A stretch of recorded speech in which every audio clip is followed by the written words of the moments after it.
23 जाए राज्य रहिबा घन कुहुड़ी विभिन्न जिला को अलर्ट। तो चलन देखना बाद संपूर्ण अपडेट टी कौन रही। 23 जाए राज्य में घन कुहुड़ी एथि विभिन्न जिला को अलर्ट करा जायछि। अभ्यंतरीण ओडिशा और एहार पार्श्ववर्ती अंचल किछि स्थान में घन कुहुड़ी जोगु यातायात प्रभावित हो पारे। एहासह उत्तर अभ्यंतरीण ओडिशा रे हालुकार मध्यम धरणर वर्षा मध्य संभावना रही। बंगोपसागर सृष्टि होइथिबा गुरुचाप बलय प्रभाव में राज्य मध्य को जलीय बाष्पूर्ण शुष्क वायु प्रवेश करुछि। या फल किछि स्थान में हालुकार मध्यम धरणर वर्षा होइथिबा बेले आकाश मेघाच्छन्न रही। तेबे राति तापमात्रा रे कौनसी परिवर्तन संभावना नहीं। तो चलन देखिबा परवर्ती अपडेट कौन रही। राम मंदिर प्राण प्रतिष्ठा ओडिशा देई गड़िब 4टी आस्था ट्रेन। तो चलन देखिनबा संपूर्ण अपडेट कौन रही। एही ट्रेन गुड़िक विभिन्न स्टेशन दे ओडिशा को सीधा सड़क अयोध्या सह संजोग करिब। सूचना मुताबक गोटे आस्था एक्सप्रेस आसंता 31 तारिख में आंध्र प्रदेश गुंटूर बाहरी ओडिशार विभिन्न स्टेशन दे अयोध्या धाम जीव। ओडिशार ब्रह्मपुर, छत्रपुर, बालुगाँ, खोर्धा रोड, भुवनेश्वर, नाराज, मार्चपुर, ढेंकानाल, अनुगुल, बोइंडा, रोडखोल, संबलपुर, झारसुगुड़ा रोड ई स्टेशन रे रहिबो। सही ट्रेन फेब्रुआरी 3 तारिख में अयोध्या धाम छाड़ी ओडिशा दे पुणी गुंटूर पहुंचबो। सेहीपरि द्वितीय आस्था एक्सप्रेस फेब्रुआरी 4 रे विजयवाड़ारू छाड़ी अयोध्या धाम जीव, सेठारू पुणी 7 रे फेरिबो। एहा परे तृतीय ट्रेन फेब्रुआरी 7 तारिख में राजमहेंद्री रू बाहरी अयोध्या धाम जीव। 10 रे सही आस्था एक्सप्रेस अयोध्या धाम छाड़ी ओडिशा दे राजमहेंद्री रे पहुंचबो। चतुर्थ आस्था एक्सप्रेस फेब्रुआरी 11 रे सामलकोट रू छाड़िबो। सही ट्रेन फेब्रुआरी 14 रे अयोध्या धाम रू ओडिशा दे सामलकोट रे पहुंची जिवो। तो चलंतु देखिबा परवर्ती अपडेट कौन रही। बड़ खबर, भारतर विमान अफगानिस्तान रे क्राश। भारतर विमान दुर्घटना। भारतर रूस मस्को जाउथुवा एक यात्रीवाही विमान मझी आकाश दुर्घटनाग्रस्त होइछि। विमान अनेक यात्री थिबा नै सूचना मिली। किभली दुर्घटना हैला से नै वर्तमान सुधा कौन सूचना मिलिनी। भारतीय विमानटी मस्को जाउथुवा बेले अफगानिस्तान वाखान स्थित बाडकसान अंचल रे क्राश करिथिबार कुआ जाउछि। अफगानिस्तान तालिबान सरकार पक्षरु एक टीम गठन करा जाई घटनास्थल को पठा जाइछि। दुर्घटनाग्रस्त थिबा विमान रे अनेक भारतीय यात्री थिबा कुआ जाउछि। तालिबान सरकार पक्षरु घटनास्थल को टीम पठा जाउछि। विमान रे प्रकृत रे केते यात्री थिले एवं यात्री मध्य रे केते जण भारतीय थिले से नै कोन सूचना मिली नाही।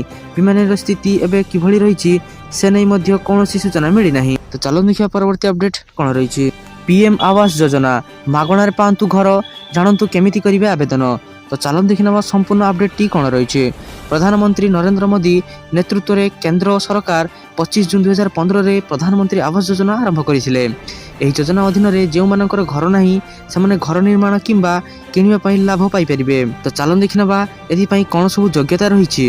तो एकरे रहिछि भूमिहीन परिवार हेबा जरूरी, गोटिए किंबा दुईटी घर, माटी घर, चाल छपर घर थिबा परिवार लोक आवेदन करि परिबे। 2 रे रहिछि 25 वर्ष रु अधिक बयस होइथिबा आवश्यक। 3 रे रहिछि भूमिहीन परिवार काजुअल श्रम माध्यम रोजगार करती। 4 रे रहिछि अनुसूचित जनजाति, संख्यालघु, अनुसूचित जाति लोके आवेदन करि परिबे। 5 रे रहिछि सक्षम सदस्य नथिबा परिवार, अक्षम सदस्य थिबा परिवार एथिरे आवेदन करि परिबे। 6 रे रहिछि आवेदनकारी निश्चित भाव में भारतीय बासिंदा हेबा आवश्यक। 7 रे आवेदनकारी स्थायी घर हेबा उचित नुहे। 8 रे रहिछि आवेदनकारी 18 वर्ष बयस सीमा ठारू अधिक हेबा जरूरी। 9 रे रहिछि आवेदनकारी वार्षिक आय 0.3 लाख रु 0.6 लाख मध्य हेबा उचित। 10 रे रहिछि आवेदनकारी नाम राशन कार्ड किंबा बीपीएल तालिका रे रहिबा उचित। 11 रे रहिछि भोटर तालिका रे तांको नाम रहिबा आवेदनकारी पई बाध्यतामूलक रहिथाय। कौनसी वैध परिचय पत्र मध्य रहिबा उचित। तो चलंत जानि नबा एथिरे आवेदन करिया पई कोन सब कागज पत्र आवश्यक।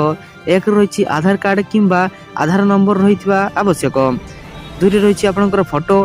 3 रहिछि हिताधिकारी चाकरी कार्ड किंबा चाकरी कार्ड नंबर। 4 रहिछि बैंक पासबुक। 5 रहिछि स्वच्छ भारत मिशन बा एसबीएम पंजीकरण नंबर। 6 रहिछि मोबाइल नंबर रहिबा आवश्यक। चलन देखिनबा किपरि आवेदन करिवे।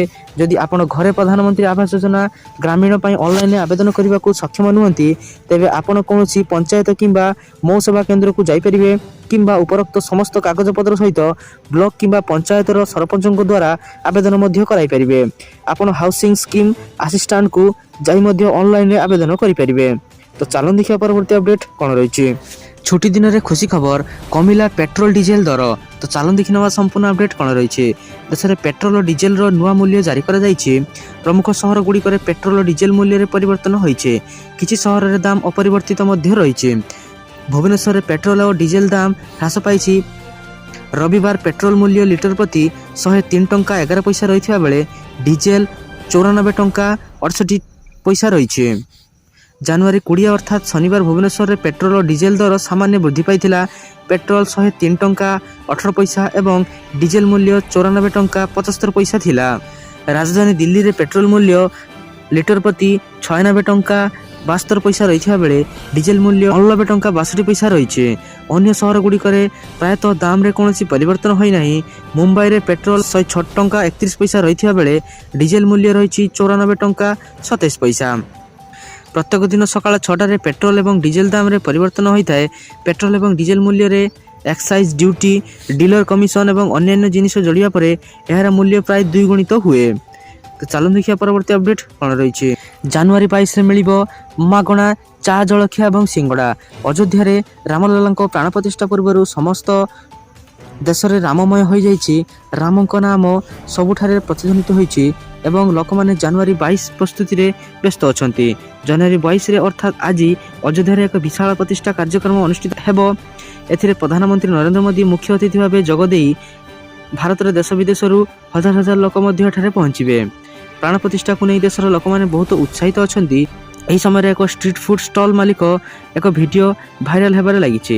ଏହି ବ୍ୟକ୍ତି 22 ଜାନୁଆରୀରେ ମାଗଣା ସିଙ୍ଗଡ଼ା ପରିବେଷଣ କରିବାକୁ ଘୋଷଣା କରିଛନ୍ତି। ଇନଷ୍ଟାଗ୍ରାମରେ ସେୟାର କରାଯାଇଥିବା ଭିଡ଼ିଓରେ ଫୁଡ୍ ଷ୍ଟଲ୍ ମାଲିକ ସମସ୍ତଙ୍କୁ ଜାନୁଆରୀ 22ରେ ମାଗଣା ସିଙ୍ଗଡ଼ା ଦେବାକୁ ଘୋଷଣା କରିଛନ୍ତି। ବ୍ୟକ୍ତି ଜଣକ କହିଛନ୍ତି ଯେ ଶ୍ରୀରାମ ଆସୁଛନ୍ତି। 22 ଜାନୁଆରୀରେ ଦେଶର ବିଭିନ୍ନ ସ୍ଥାନରୁ ଲୋକମାନେ ଉତ୍ସବ ପାଳନ କରିବେ। ଏହି କାର୍ଯ୍ୟକ୍ରମର ଏକ ଅଂଶ ହୋଇ ଜାନୁଆରୀ 22ରେ ସମସ୍ତ ମାଗଣା ସିଙ୍ଗଡ଼ା ମଧ୍ୟ ପରିବେଷଣ କରିବେ। ତ ସାରାଦିନର ଏହିପରି ବଛା ବଛା ଏବଂ ଗୁରୁତ୍ୱପୂର୍ଣ୍ଣ ଖବର ଜାଣିବା ପାଇଁ ଆମ ଚ୍ୟାନେଲକୁ ସବସ୍କ୍ରାଇବ୍ କରି ରଖନ୍ତୁ ଏବଂ ଆମ ଭିଡ଼ିଓକୁ ଗୋଟିଏ ଲାଇକ୍ କରିଦିଅନ୍ତୁ। ଧନ୍ୟବାଦ।